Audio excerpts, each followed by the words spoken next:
15, round about verse 13. The disciples replied, some of you say that you're actually John the Baptist. Others say that you're Elijah, and still others say that you're Jeremiah or one of the prophets. Jesus asked, what about you? Who do you say I am? Simon Peter answered, you are the Messiah, the Son of the living God. Jesus replied, blessed are you, Simon, son of Jonah, for this was not revealed to you by flesh and blood, but by my Father in heaven. And then he talks about, he basically commissions Peter. Brilliant. Now, in this moment, Peter's like, yes, I got the right answer. Nailed it. You're the Messiah. Yes, big tick for me. I'm awesome. A couple of verses later, and we all know what happens.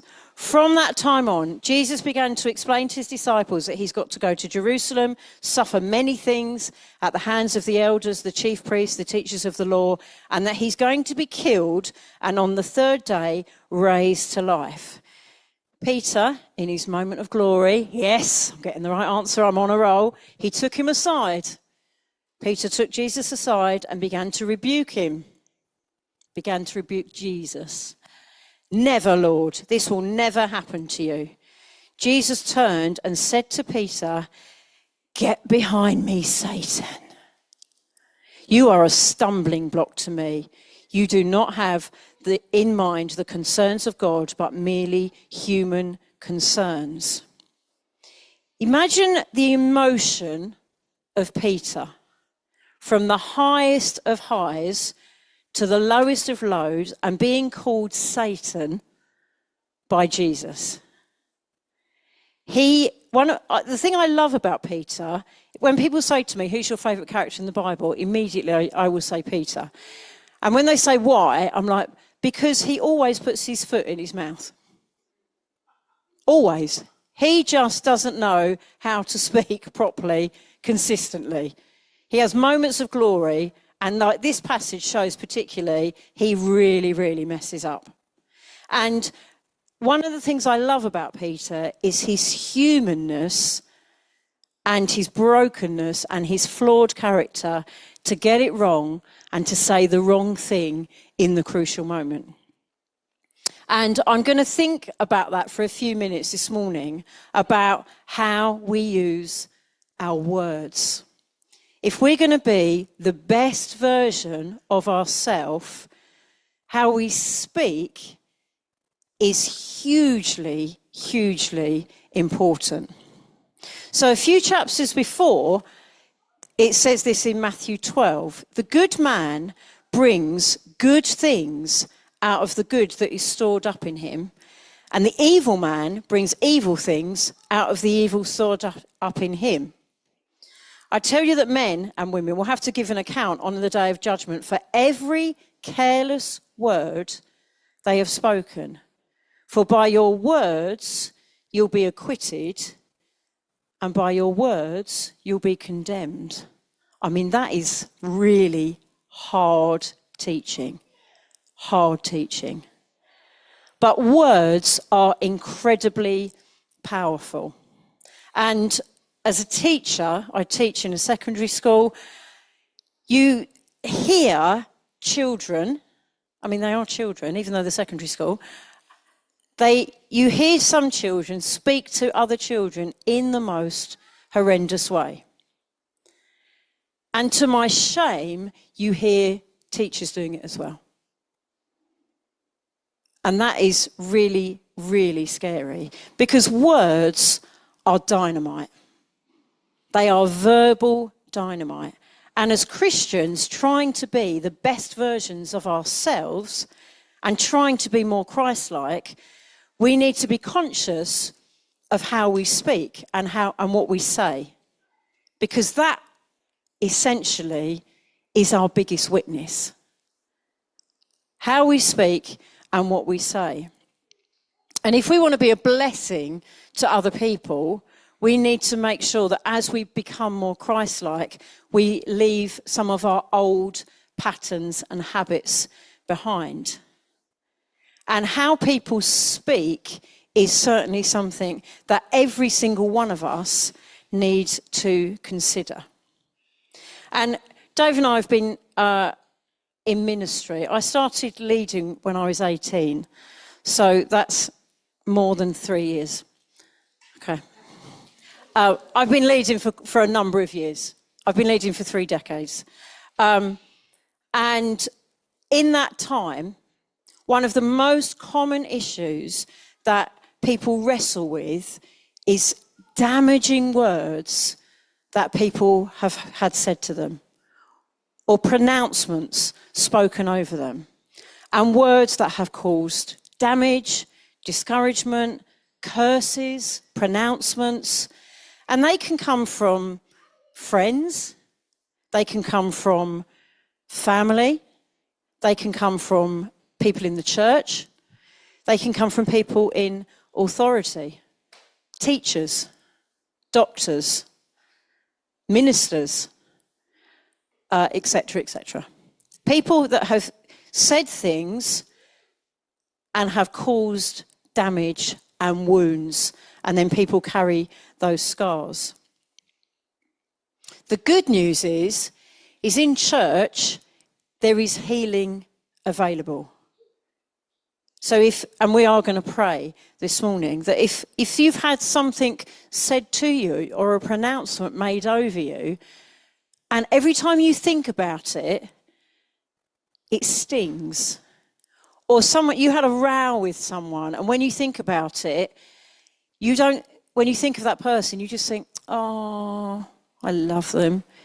Actually, when you think about it, you're like, oh, they've really hurt me. Or you feel rage, or you feel anger, or you feel injustice.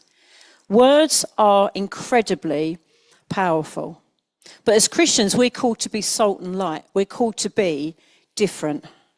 The problem is quite often, and this is something I talk to the pupils at school about, is about engaging your brain before your mouth opens.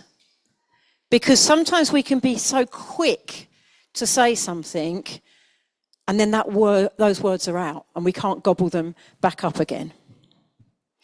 So one of the other heroes that we are considering is James. And he wrote a letter, he wrote a book in the New Testament. Half-brother of Jesus, he gives a sober warning in chapter 3. And I'm just going to read a little bit of this here. This is chapter 3, verse 3. When we put bits into the mouths of horses to make them obey us, we can turn the whole animal. Or take ships as an example. Although they are so large and are driven by strong winds, they are actually steered by a very small rudder wherever the pilot wants to go. Likewise, the tongue is a small part of the body, but it makes great boasts. Consider what a great forest can be set on fire by just a small spark. The tongue is also a fire, a world of evil among the parts of the body. It can corrupt the whole body, sets the whole course of one's life on fire, and is itself on fire by hell. All kinds of animals, birds, reptiles, and sea creatures are being tamed and have been tamed by mankind. But no human being has yet tamed the tongue. It can be a restless evil, full of deadly poison. With the tongue we praise our Lord and Father, and with it we then curse human beings who have been made in God's likeness. Out of the same mouth comes praising and cursing. My brothers and sisters, this should not be. One of the amazing things about James is that he is really, really straight talking. And in kind of Jewish wisdom, which is what this book is, they often would use several different analogies or examples to illustrate the point. And that's exactly what James does here. He talks about the bit in the mouth of a horse. He talks about the ship and the rudder. He talks about the spark and the forest fire.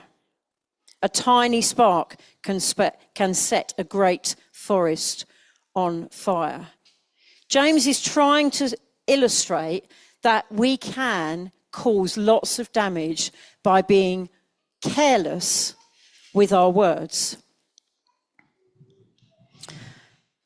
It's quite sobering. It's quite sobering. There are times when I think about how people have spoken to me or how I have spoken to someone, and now think, oh, I wish I could take that word back. I wish that person hadn't said that thing to me that I've carried for years. And the same that I've done to other people. And we can speak negatively in a number of ways. It might be that we make false promises to someone. And so the intention is good, but we actually then don't carry out actually what we've promised to do. In Matthew 5, it says, simply let your yes be yes and your no, no. Be honest with people. Be straight with people. Don't make empty boasts. Don't make false promises. It talks as well about maybe you could be really critical. Overly critical. And I think one of the really horrible things about social media is that someone might put a comment and then 1,000 people jump on. Yeah, that's right. Yeah, that's awful. That's awful. And it fuels the fire. The spark from one person, and then everyone joins in. Isn't that exactly what James is talking about? Dave and I had a conversation yesterday because I was going mad because I was absolutely convinced that this was in the book of Proverbs. Better to remain silent and be thought a fool than to speak and remove all doubt. It was so wise. I was like, surely that's in the Bible. Abraham Lincoln said that. Although, apparently, that's also attributed to Mark Twain. But that quote is basically, I mean, it's a very, very clever quote, but advises against speaking without thinking. Because sometimes we love to fill the silence with a bit of noise. And sometimes the noise that we come out with is a load of rubbish and is utter nonsense. Better to remain silent and be thought a fool than to speak and remove all doubt. I think it's good enough that we could actually insert it into the Bible, but I'm not sure I get away with it. Think about how we speak. Think about how we speak to other people and about other people. How we build people up or how we tear them down. There's lots and lots of forums where we can criticize people or we can bless people. And we have a decision and a choice in that moment. And there's been a number of times that I've looked at something on social media and then started to type it and thought, oh, I'm going to put my 2 pence in. And then just before I post it, I have that slight witness and just think, why am I doing that? Why am I doing that? What am I doing that for? And then delete it before I've posted it, because once I've posted it, it's out there forever. It's out there forever. I'm a tutor to sixth formers at school, and they are currently all writing their CVs ready to send off for apprenticeships, or they're filling out their personal statements ready to apply to university. And one of the things that stops them in their tracks is when I say to them, just check your social media accounts, because your university admissions tutor will look at that before they read your application. And some of them then are like, Miss, how do I delete this? How do I delete this? How do I delete this? But, sadly, social media, once it's out there, it's out there. So think before we post. Think before we speak. James says, out of the mouth comes praising and cursing. My brothers, this should not be. We need to think about how we speak. Because actually our speech is an overflowing of what's in our hearts. If there's things going on in our hearts that are causing us to be really critical and really negative and spewing poison, we might need to talk to someone and get some help about that. Because actually, it's a little bit of a red flag that maybe you need some healing yourself. Communication has changed. Communication and conversation is not just face-to-face. So words can be powerful. How we speak to someone, how we talk about them, how we write about them. My question this morning to you guys and to myself, and I am preaching to myself because you guys are all perfect. I have issues, so you can turn off. But what is our witness? What are we known for? There's a lady at my school, and when people talk about her, they say, oh, she's just the most lovely person on the staff. She never says anything negative about anyone. No. I think I'm known as the sarcastic one. How lovely to be known like that. She's always really fun, she's really life-giving, she's really positive, she never says anything bad about anyone. There's other members of staff at my school, and people see them in the corridor and dive into a classroom until they've passed, because they don't want to get into conversation with them, because they know that it will be really negative, really destructive, and anything that they share will then be gossiped all the way around the staff room. And that's their witness. How are you known? How are you known?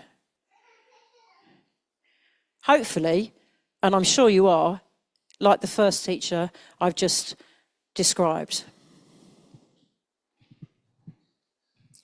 How do we practically do this? I heard someone say once, if you're tempted to gossip, remain breathing through your nose. That's a very polite way of saying, shut up, stop talking. If you're tempted to gossip, keep breathing through your nose. Engage your brain before you speak. So really practically, take a deep breath. Count to 3. God, is this the right thing to do? I had a friend a few years ago, and every time someone asked him a question, he would pause and say, you're asking me, and then would repeat the question back. And I said to him, why do you do that? And I actually thought he was hard of hearing. And he said, no, he said, it's not that at all. He said, I heard them perfectly. I just needed time to get my heart straight and compose an answer. And repeating the question back gives me enough time to do it. Which I thought was really, really interesting. Take your time to respond. Carefully weigh our words before we speak. It's really good common sense. And it helps us become the best version of ourselves. We talk in school about speaking to others how you want to be spoken to. My classes at school, the very first lesson of the year, they don't do any art at all. They write down the golden rules of my classroom, which they love. And one of the key rules is you speak to others how you want to be spoken to. And I talk to them about the fact that that includes me as your teacher, and that includes each other as friends, colleagues, peers, mates, people that share the same table. You speak to each other really, really kindly. So, Lord Morley, famous guy from, 100 years ago. 3 things matter in speech. Who says it, how he says it, and what he says. Of the 3, the last matters the least. Who says it, how he says it, and what he says. The last one is the least important. How we speak to each other is often what people remember. Often. How we are actually spoken to. You remember someone's anger or someone's kindness. You remember someone's sarcasm or someone's softness. You often remember the tone of the word more than the actual words themselves. If we're able to tame our tongue and to steer towards a place of blessing, we will begin to find peace. Peace in our home, peace in our work life, peace at church, peace in our neighbourhoods and our communities.